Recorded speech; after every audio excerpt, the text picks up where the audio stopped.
बिस्मिल्लाहिर्रहमानिर्रहीम अस्सलाम वालेकुम स्टूडेंट्स। आज के वीडियो में हम डिस्कस करने वाले हैं एक्सरसाइज नंबर 2.3। क्लास 10th का जो दूसरा चैप्टर है वो हमने स्टार्ट किया हुआ है। तो आज के वीडियो में हम 2.3 जो है उसको सॉल्व करेंगे कम्प्लीटली। जी तो स्टूडेंट्स, जो पहला क्वेश्चन है एक्सरसाइज नंबर 2.3 का क्वेश्चन नंबर 1, इसमें उसने क्या कहा, कहता कि ये कुछ इक्वेशंस हैं, ठीक है, कुछ इक्वेशंस उसने हमें दे दी और क्या कह रहा है, कहते हैं कि इन इक्वेशंस से आपने क्या करना है, सम ऑफ रूट्स और product of roots find out करना है। अब सम ऑफ रूट्स क्या होता है और प्रोडक्ट ऑफ रूट्स क्या होता है, ये देखें।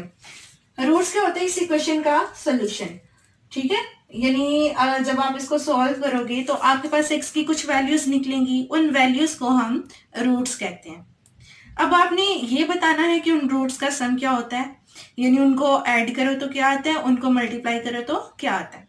तो इसके लिए आपके पास बहुत ही आसान सा फॉर्मूला है, यहां पे मैं लिख देती हूं, sum of roots is equal to minus B over A. यानी ये देखिए, ये आपके पास क्वाड्रेटिक इक्वेशन है ना, तो यहाँ पे b का मतलब है x का कोएफिशिएंट, a का मतलब है x स्क्वायर का कोएफिशिएंट। तो ये छोटा सा फार्मूला है, इसको हमने यूज करके इस इक्वेशन के जो रूट्स हैं उनका सम हमने फाइंड आउट कर लेना है। इसी तरह हम फाइंड आउट करेंगे प्रोडक्ट ऑफ रूट्स। तो प्रोडक्ट ऑफ रूट्स के लिए हमारे पास एक अलग फार्मूला है, ये फार्मूला है हमारे पास c ओवर a, यानी कि आपने कांस्टेंट टर्म को जो एक्स स्क्वायर का कोएफिशिएंट होगा उससे डिवाइड कर देना है, बस इस फॉर्म में जस्ट आपने लिखना है। तो आपके पास क्या आ जाएगा, सम ऑफ रूट्स। तो अब देखिए स्टूडेंट्स, ये आपके पास इक्वेशन है l plus m into x square plus m plus n into x plus n minus l. तो यहाँ पे b की वैल्यू है, b का आपको पता है कि x का कोएफिशिएंट होता है, तो यहाँ पे x का कोएफिशिएंट है m प्लस एन, और a है यहाँ पे एक्स स्क्वायर का कोएफिशिएंट जो कि है l प्लस एम। अब ये वैल्यूज हम यहाँ पे पुट करते हैं सम ऑफ रूट्स में।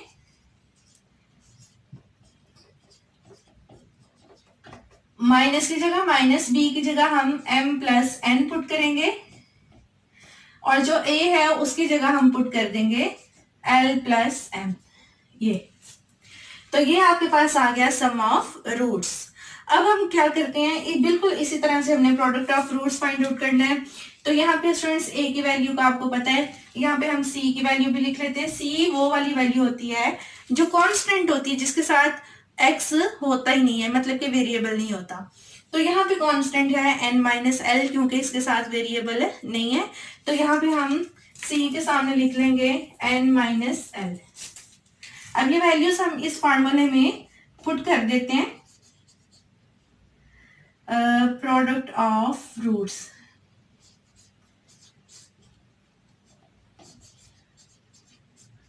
c की जगह हम पुट करेंगे n माइनस एल, और a की जगह हम पुट करेंगे, a की वैल्यू है हमारे पास l प्लस एम। जी तो स्टूडेंट्स, ये इस इक्वेशन का, ये जो ऊपर इक्वेशन हमें गिवन है, इसका सम ऑफ रूट्स भी आ गया, प्रोडक्ट ऑफ रूट्स भी आ गया। तो ये अंदर मैंने जो 6th वाला पार्ट है वो भी लिखा हुआ है, ठीक है, 7x square minus 5mx plus 9n। तो ये 6th वाला जो पार्ट है इसको भी कर लेते हैं। इसका मैं सम ऊपर लिखूंगी, प्रोडक्ट नीचे लिखूंगी, ये मिस्टेकनली इस तरह से लिख दिया। तो अब इस क्वेश्चन के जो इस इक्वेशन के सॉरी जो रूट्स हैं उनका सम। अब यहाँ पे देखिए, यहाँ पे हमारे पास क्योंकि इक्वेशन जो है वो न्यू है, तो डेफिनेटली हमारे पास a b c जो है उनकी वैल्यूज भी चेंज हो जाएंगी। तो अब हम उनकी वैल्यूज निकालते हैं। a की वैल्यू है यहाँ पे, एक्स स्क्वायर का कोएफिशिएंट a होता है 7, और b की वैल्यू x का कोएफिशिएंट माइनस 5m, और c कांस्टेंट टर्म होती है जो कि है 9n। तो ये हमने a b और c की वैल्यू लिख ली। अब हमें जस्ट फार्मूले में, ये फार्मूला हमारे पास, इसमें वैल्यूज पुट करनी है। तो सम ऑफ रूट्स होगा माइनस, जो b है उसकी जगह हम लिखेंगे माइनस 5m, और जो c है उसकी जगह हम लिखेंगे, सॉरी, डिनोमिनेटर में a की वैल्यू आनी है जो कि है 7। तो ये minus minus plus 5m, over 7 आ गया। अब इसी क्वेश्चन का जो प्रोडक्ट है वो सॉरी प्रोडक्ट ऑफ रूट्स जो है उसको मैं यहाँ पे लिखने लगी हूँ। इसको आप पी से भी शो कर सकते हो। प्रोडक्ट ऑफ रूट्स को सिंपली आप पी भी लिख दो तो पता चल जाता है कि प्रोडक्ट ऑफ रूट्स है जी। तो स्टूडेंट्स वैल्यूज पुट करते हैं। सी की जगह हमने पुट करना है 9n और ए की जगह हम पुट करेंगे 7। तो ये हो गया प्रोडक्ट ऑफ रूट्स, ये 6th वाले पार्ट का, ठीक है। और ये है आपके पास सम ऑफ रूट्स, इसको आप एस भी कह सकते हो, ठीक है, यानी 6th वाले पार्ट का। और ये सम ऑफ रूट्स और प्रोडक्ट ऑफ रूट्स जो है ये 5th पार्ट का है। तो बाकी पार्ट्स इससे इनसे ज्यादा सिंपल हैं, उनको आप इजीली खुद सॉल्व कर सकते हो। अब हम चलते हैं अगले क्वेश्चन पे।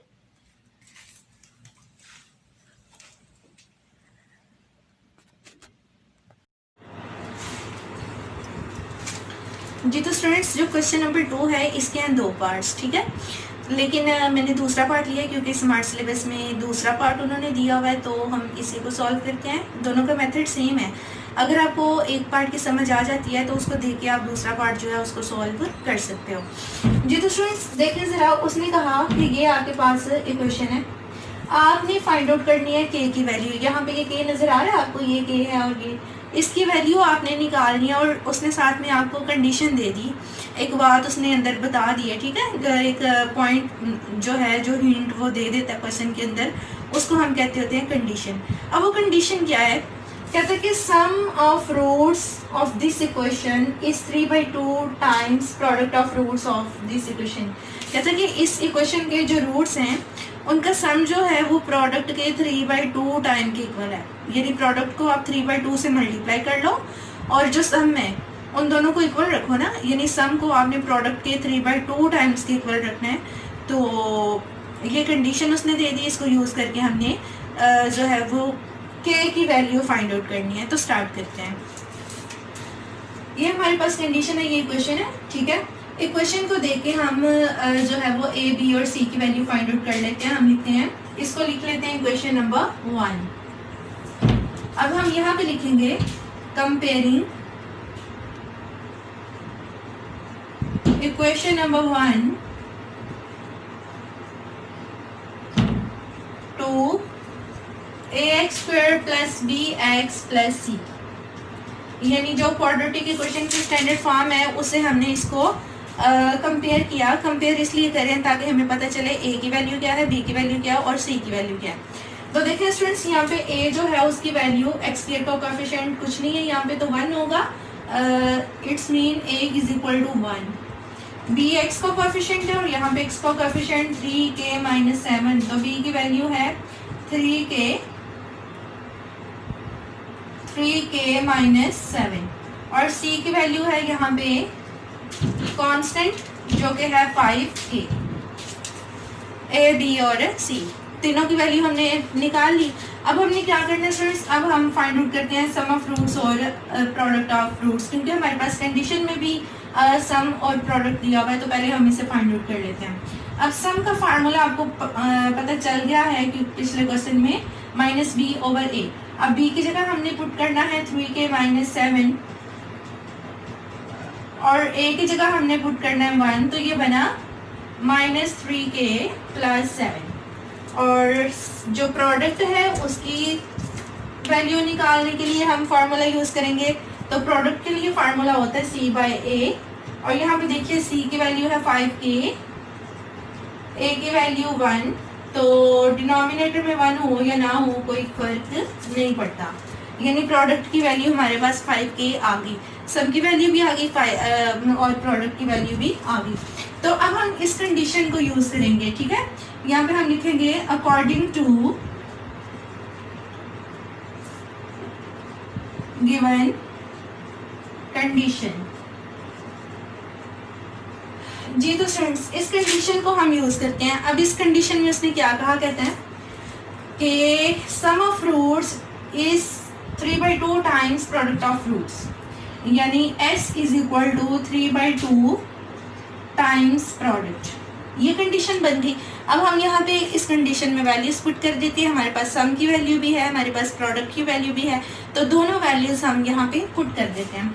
तो जब देखें स्टूडेंट्स हमने वैल्यू पुट की, सम की जगह हमने पुट किया ये वाली वैल्यू -3k प्लस 7, और जो प्रोडक्ट है उसकी जगह हमने उसकी वैल्यू पुट की 5k।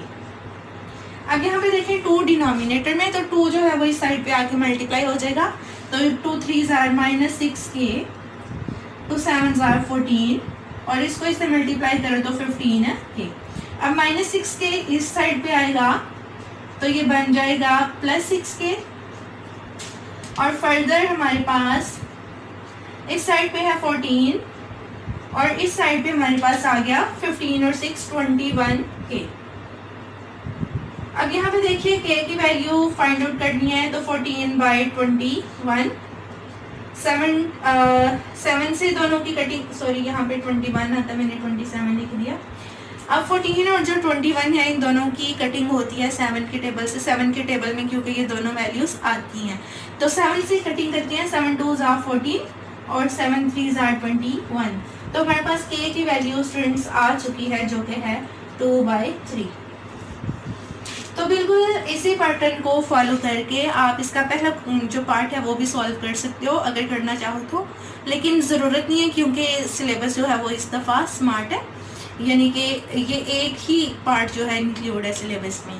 और यहाँ पे एक और बात मैं आपको बताती चलूँ कि ये जो हमने k की वैल्यू लानी होती है ये आपने सिंप्लीफाई करके इसको पूरा तो फिर लेके आनी होती है, मतलब इसकी आप 2 से बल्कि इसकी तो कटिंग होती ही 7 से है ना, 7 के अलावा कहीं से नहीं आती। ये जो फॉर्म है ये सिंपलेस्ट फॉर्म होनी चाहिए, मतलब कि इसकी फर्दर कटिंग ना हो। अब हम चलते हैं स्टूडेंट्स नेक्स्ट क्वेश्चन पे।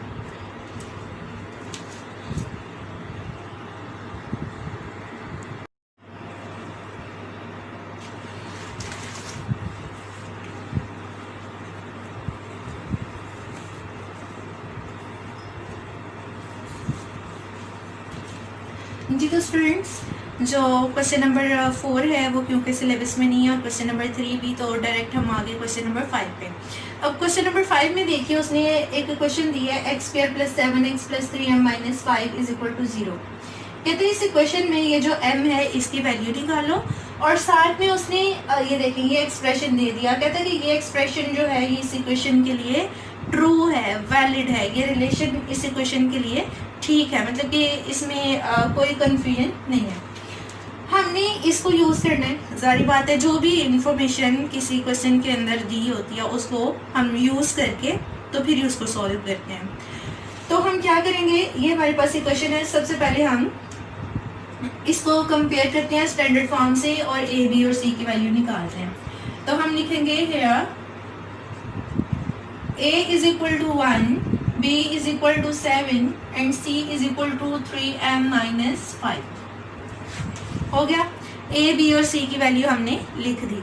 अब दूसरा काम है हमारे पास, हमने sum of roots find out करना है और product of roots find out करना है। सम का आपको पता है कि सम जो है वो इक्वल होता है, इसको हम अल्फा और बीटा की फॉर्म में लिखते हैं।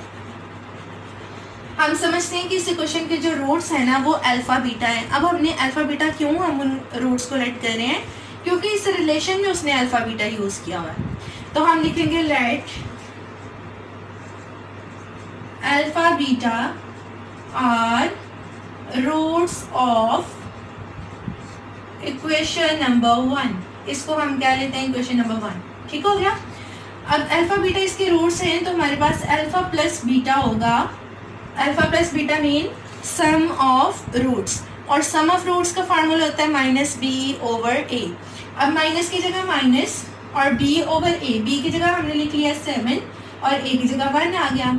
इसी तरह से स्टूडेंट्स प्रोडक्ट हम लेते हैं, तो प्रोडक्ट अल्फा बीटा होगा, यानी कि दोनों रूट्स को मल्टीप्लाई करना ना, तो अल्फा इंटू बीटा आ जाएगा। और साथ में देखें c/a, c की जगह हम क्या लिख देंगे 3m - 5। a की जगह 1 आता है, उसको लिखें आप यहाँ ना लिखें, कोई फर्क नहीं पड़ता। अब स्टूडेंट्स हमने क्या करना है, हमने निकालनी है m की वैल्यू। अब m कहाँ पे है, ना तो यहाँ पे m है ना ही यहाँ पे इस वैल्यू में m है इस इक्वेशन में। तो यहाँ पे हम m की वैल्यू कैसे निकाल सकते हैं, अगर हमारे पास अल्फा और बीटा की वैल्यू हो तो अल्फा और बीटा की वैल्यू हम निकालेंगे, उसको यहाँ पुट करेंगे, मल्टीप्लाई, कैलकुलेशन होगी, एम की वैल्यू निकल आएगी। तो अब हमें क्या करना है, हमें चाहिए अल्फा की वैल्यू और बीटा की वैल्यू। उस वैल्यू के लिए स्टूडेंट्स हम यहाँ से अल्फा की वैल्यू बनाते हैं, ये प्लस बीटा है, इस साइड पे आके हो जाएगा ये माइनस बीटा। और अब हम इस वैल्यू को, ये जो अल्फा की वैल्यू बनी है, इसको हम इस रिलेशन में पुट कर देते हैं, ठीक है। 3 की जगह 3, अल्फा की जगह 7 माइनस बीटा और -2 बीटा इज इक्वल टू 4। इसको इससे मल्टीप्लाई करें, -21, ये -3 बीटा, ये -2 beta is equal to 4। -21 as it is, और ये -5 beta is equal to 4। -5 beta as it is, -21 इधर आया तो +21, ये 25, ये -5 बीटा, और बीटा की जगह आ जाएगा 25/5। तो बीटा की वैल्यू देखिए स्टूडेंट्स हमारे पास आ गई है -5। ये बीटा की वैल्यू निकली। अब इस बीटा की वैल्यू को हमने पुट करना है यहाँ पे, अल्फा की जगह अल्फा -7 और बीटा की जगह -5। ये -7 और +5 कितना आ गया, -2। ठीक हो गया जी। तो स्टूडेंट्स हमने अल्फा और बीटा की वैल्यू निकाल ली, हमारा काम हो गया बहुत ही आसान। हमने इस एक्सप्रेशन में सिर्फ जो है वो अल्फा और बीटा की जगह उसकी वैल्यू पुट कर देनी है। अल्फा की जगह हम पुट करेंगे -2 और बीटा की जगह पुट करेंगे -5, ये 3m-5। मल्टीप्लाई करें तो 10, ये 3m-5 और यहाँ पे +5, ये आ गया 3m-15। इन दोनों को ऐड किया हमने, 3m और 3 इधर से आके हो गया डिवाइड, तो m की वैल्यू देखिए स्टूडेंट्स हमारे पास आ गई 3 5 15। तो ये है हमारा फाइनल आंसर, यानी कि हमने m की वैल्यू फाइंड आउट करनी थी तो वो हमने फाइंड आउट कर ली। ये था क्वेश्चन नंबर 5। अब हम चलते हैं नेक्स्ट और लास्ट क्वेश्चन पे, जो कि है क्वेश्चन नंबर 6।